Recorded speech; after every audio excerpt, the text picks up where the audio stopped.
اللہ اللہ اللہ۔ حضرت امام غزالی رحمۃ اللہ علیہ نے 3 باتیں بڑی عجیب و غریب فرمائی ہیں آخرت کی تیاری سے متعلق، اور آخرت کی تیاری کیا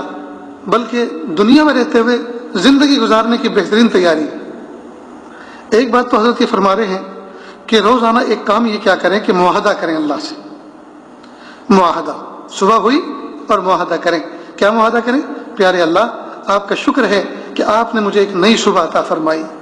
نئی صبح، زندگی کی نئی صبح عطا فرمائی، نیا دن عطا فرمایا، نئی روشنی، نیا سورج عطا فرمایا۔ میرے پیارے رب، میں ارادہ کرتا ہوں، میں آپ سے معاہدہ کرتا ہوں، میں آپ سے معاہدہ کرتا ہوں پیارے اللہ، آج دن کی روشنی میں، آج سورج کی روشنی میں میں آپ کی کوئی نافرمانی نہیں کروں گا، میں آپ کی کوئی نافرمانی نہیں کروں گا، سچ بولوں گا، پورا تولوں گا،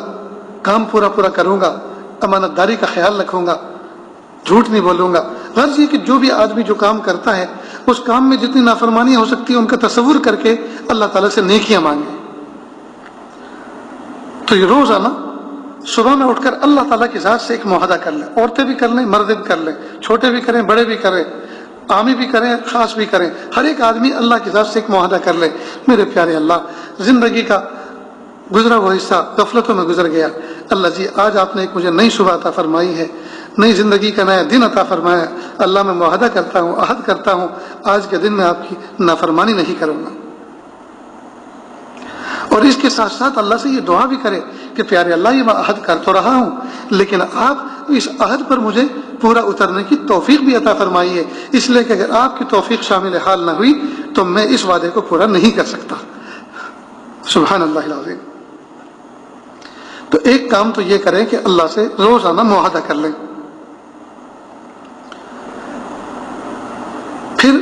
معاہدے کے بعد جب بھی کوئی کام کریں تو اس وقت ایک کام اور کریں، مراقبہ۔ مراقبے کا معنی ہے اصل میں اپنی توجہ کو مبذول کرنا، یعنی جو کام بھی آپ کر رہے ہیں اس میں اپنی توجہ اس بات کی طرف مبذول کریں کہ یہ کام میں اللہ کی رضا کے لیے کر رہا ہوں یا نہیں کر رہا، کہیں میں غفلت میں تو نہیں ہوں، ذات حق سے میں وابستہ ہوں کہ نہیں ہوں۔ اس سوچنے کو، اس توجہ کو مراقبہ کہتے ہیں۔ تو معاہدے کے بعد اب آدمی اپنے گھر سے نکلیں، کام کاج پہ نکلیں، فیکٹری میں نکلے، فیکٹری پہ جائے، دکان پر جائے، جاب شاپ پر جائے، کھیتی باڑی پر جائے، جی لوگوں آفس پر جائے، جہاں بھی جانا ہو جائے، لیکن جو بھی کام شروع کر رہا ہے اس میں اس بات کی طرف توجہ ہو کہ وہ ذات حق سے غافل نہ ہو، ذات حق سے غافل نہ ہو، اور جس وقت کام کر رہا ہو وہ کام معصیت کا کام نہ ہو، وہ معصیت کا کام نہ ہو، اس لیے کہ جو معاہدہ کر کے آئے اگر معصیت کا کام ہوگا تو اس معاہدے کی خلاف ورزی ہوگی، تو اس معاہدے کی خلاف ورزی نہ ہو اس پر مراقبے کو واچ مین بنائے، یعنی خود جو ہے اس پر نگراں بن جائے، سوچ کو درست کرے۔ تو 2 باتیں ہو گئی، ایک تو روزانہ اٹھنے کے بعد دن کا جب آغاز کرے تو معاہدہ کرے،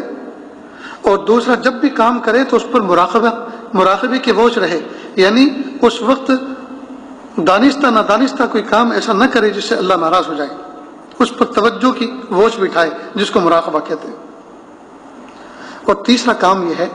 کہ شام کو جب کام کو مکمل کر چکے، فارغ ہو جائے دن کے کاموں سے، تو رات کو سونے سے پہلے دن بھر کے کاموں پر سوچے کہ میں نے آج جو کام کیے ہیں، میں نے جو فلاں آدمی سے بات کی تھی اس میں اس کو ساتھ جھوٹ بولا یہ سچ بولا، میں نے جو فلاں مال فلاں کو بیچا اس میں نے اس کو دھوکہ تو نہیں دیا، وہ جو فلاں کے ساتھ میں نے معاملہ کیا ہے اس معاملے میں میں نے اپنی مفاد پرستی سے کام تو نہیں لیا، کسی کو دھوکہ تو نہیں دے دیا۔ غرض یہ کہ جتنے کام ہم نے صبح سے شام تک کیے ہیں اپنی اسکرین پر ان کو اسکرین پر سامنے لائے اور ایک ایک کو ڈیٹیکٹ کرے کہ میں نے صبح سے لے کے شام تک جو کام کیے تھے ان میں نے اللہ تعالیٰ کے ضابطے اور بنائے ہوئے قانون کی خلاف ورزی تو نہیں کی، میں نے شریعت کے قانون کو تو نہیں توڑا اس میں۔ اگر نفس یہ کہے کہ نہیں اور دل اس پر گواہی دے دے کہ نہیں الحمدللہ اللہ تعالیٰ کے بتائے ہوئے ضابطے اور قاعدے کے مطابق آپ نے وہ کام انجام دیے ہیں تو اس پر اللہ کا شکر ادا کریں، اس پر اللہ کا شکر ادا کریں۔ اور اگر کوئی بات ایسی ڈیٹیکٹ ہو جاتی ہے کہ نہیں یہ بات اس میں جھوٹ شامل تھا، اس میں دھوکہ شامل تھا، اس میں مفاد پرستی شامل تھی، اس میں غیبت شامل تھی، اگر کچھ باتیں نکل کر سامنے آئیں تو ان پر کہا ہائے میرے پیارے اللہ، ہائے میرے پیارے رب، پھر میں نے خباثت ظاہر کی، پھر میں نفس و شیطان کی پیروی کی، ہائے میرے پیارے اللہ مجھے معاف کر دیجیے۔ تو اگر جواب مثبت آتا ہے تو اس پر اللہ کا شکر ادا کرے، اور اگر منفی نکلتا ہے، خلاف ورزی ہوتی ہے، اللہ کی معصیت کا ارتکاب ہوتا ہے تو اس پر توبہ اور استغفار کرے۔ قربان جائیے اللہ رب العزت نے ہمیں کتنا پیارا دین دیا ہے، اس میں اللہ نے کچھ اوامر دیے، کچھ نواہی۔ اوامر مثال کے طور پہ نماز ہے، روزہ ہے، اور اس اوامر میں اللہ پاک نے قربان جائیے کتنی سہولت دی کہ اگر چھوٹ جائیں تو قضا کر لو، اور جو نواہی ہیں جن سے روکا گیا کہ ان کاموں کو مت کرو، اگر ان کا ارتکاب کر لیا تو اب کیا کریں؟ اب تو ہلاکت یقینی ہوتی، لیکن قربان جائیے اللہ پاک نے فرمایا اگر منہی عنہ چیز کا ارتکاب کر لیا ہے تو توبہ کر لو۔ تو اوامر پر اگر عمل کرنا چھوٹ گیا ہے، عمل کرنا رہ گیا ہے تو اس کی قضا کر لو، اور نواہی پر عمل اگر ہو گیا ہے، جو نہیں کرنا تھا جو ہو گیا ہے تو اس پر اللہ سے توبہ کر لو۔ قربان جائیے اللہ پاک نے ہمارے لیے کتنی آسانیاں مقرر فرمائی ہیں۔ اتنے کریم رب ہمیں ملے ہیں، اتنے پیارے رب ہمیں ملے ہیں، پھر بھی ہم دنیا کو کیش نہ کریں، پھر بھی اس دنیا کو آخرت کے لیے ہم تیاری کی جگہ نہ بنائیں، تو دوستو کمی ہماری ہے، کوتاہی ہماری ہے۔ صبح سے لے کر شام تک اور شام سے لے کر صبح تک ہائے دنیا ہائے دنیا ہائے پیٹ، جی بس مفاد پرستی رہ گئی ہے، ذات پرستی رہ گئی ہے، خانہ پرستی رہ گئی ہے، جی ساری کی ساری چیزیں ہم اپنی ذات کے اوپر خرچ کر رہے ہیں، ذات کے لیے سب کچھ کر رہے ہیں۔ گھر بنا لیں، کسی طرح سے گھر بنا لیں، کسی سے اچھی گاڑیاں خرید لیں، کسی طرح سے جو ہم کاروبار کو بڑھا لیں، بس صبح سے شام تک، شام سے صبح تک بس اپنی ذات اور اس دنیا میں ترقی، بس یہی سوچ رہے گی، اس کے علاوہ کچھ ہے ہی نہیں۔